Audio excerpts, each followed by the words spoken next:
کروں نحمدہ ونصلی ونسلم علی رسولہ الکریم اما بعد بسم اللہ الرحمن الرحیم قل هل یستوی الذین یعلمون والذین لا یعلمون۔ عزیزان گرامی، آپ کو معلوم ہے کہ چند دن پہلے شیخ الاسلام حضرت مولانا مفتی تقی عثمانی صاحب دامت برکاتکم العالیہ نے اسلام آباد میں ایک تقریر کی اور اس میں یہ کہا کہ پوری امت مسلمہ پہ اور خصوصاً اسلامی حکومتوں کے اوپر، اسلامی ممالک کے اوپر یہ فرض ہے کہ وہ فلسطین کے مظلوم مسلمانوں کی حمایت کریں، ان کا دفاع کریں، گویا جہاد کریں۔ اس کے بعد سے یہ دیکھا جا رہا ہے کہ کچھ لوگوں کے پیٹ میں مروڑ اٹھنا شروع ہوئے اور وہ تقریر کو چھوڑ کے تو شیخ الاسلام کی ذاتی زندگی کے اوپر، ان کی ذات پہ انہوں نے حملے شروع کر دیے۔ میں سمجھتا ہوں کہ وہ جو 2 ٹکے کے سیاستدان ہیں جن کے پلے کچھ بھی نہیں، ان کو اس بات پہ شرم کرنی چاہیے اور شرم آنی چاہیے۔ شیخ الاسلام نہ تمہاری گندی سیاست کا حصہ ہیں اور نہ تھے، نہ وہ اس کا ان کو احتیاج ہے، نہ وہ اس کے محتاج ہیں۔ اللہ نے جو عزت اور شان دی ہے، ابھی چند دن پہلے کی دیکھ لیں، وہ عمرے کے سفر پہ ہیں اور مسجد نبی کے بالکل محراب میں امام صاحب کے پیچھے کھڑے ہیں۔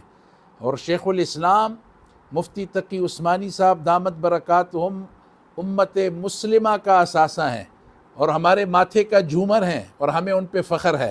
اس طرح کے 2 ٹگے کے لوگ جن کے پلے کچھ نہیں، اپنی سستی شہرت حاصل کرنے کے لیے وہ شیخ الاسلام کے متعلق یہ گفتگو کرتے ہیں۔ اللہ بدبختو، تم لوگوں کو اگر یہ احساس ہو اور پتہ ہو کہ شیخ الاسلام کون ہے، آپ BMW کو لے کے بیٹھ گئے ہیں۔ شیخ الاسلام کے لیے اگر یہ کوئی کرائٹیریا یا شیخ الاسلام کا یہ منصب اور ان کی شان دیکھنا چاہتے ہو، وہ نہیں چاہتے ہمارے اکابر۔ BMW بھول جاؤ گے، جہاز ہوں گے ان کے قدموں میں، لوگ نچھاور کرنے کے لیے خدا کی قسم تیار ہیں۔ ایک نظر دیکھنے کے لیے، ایک جھلک دیکھنے کے لیے دنیا امڈ آتی ہے، اور اسی لیے ان کو شیخ الاسلام کہا جاتا ہے۔ ان کی دینی خدمات دیکھیں، احادیث کے لیے ان کی خدمات دیکھیں، اور سیاسی طور پہ اور تحریکی طور پہ تحریک پاکستان کے لیے ان کے خاندان کی خدمات دیکھیں تو میں سمجھتا ہوں کہ ان کی خدمات ناقابل فراموش ہیں۔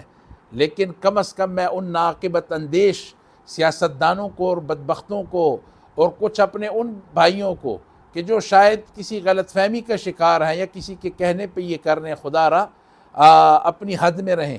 یہ نہ ہو کہ خدا نخواستہ آپ سیاست کھیل رہے ہوں اور آپ کے ایمان کا خسارہ ہو جائے۔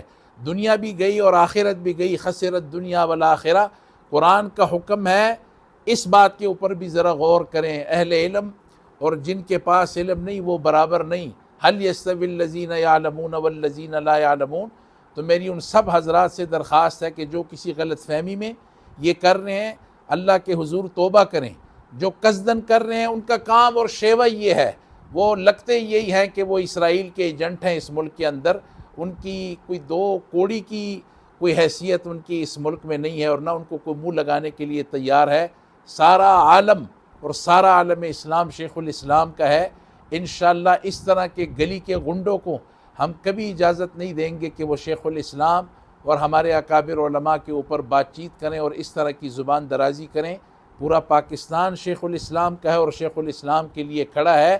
کار اور BMW بڑی چھوٹی بات ہے شیخ الاسلام کے لیے۔ اگر یہ ساری دنیا کی BMWs ان کے قدموں میں رکھ دی جائیں تو میں سمجھتا ہوں کہ یہ کم ہے۔ جزاکم اللہ خیر۔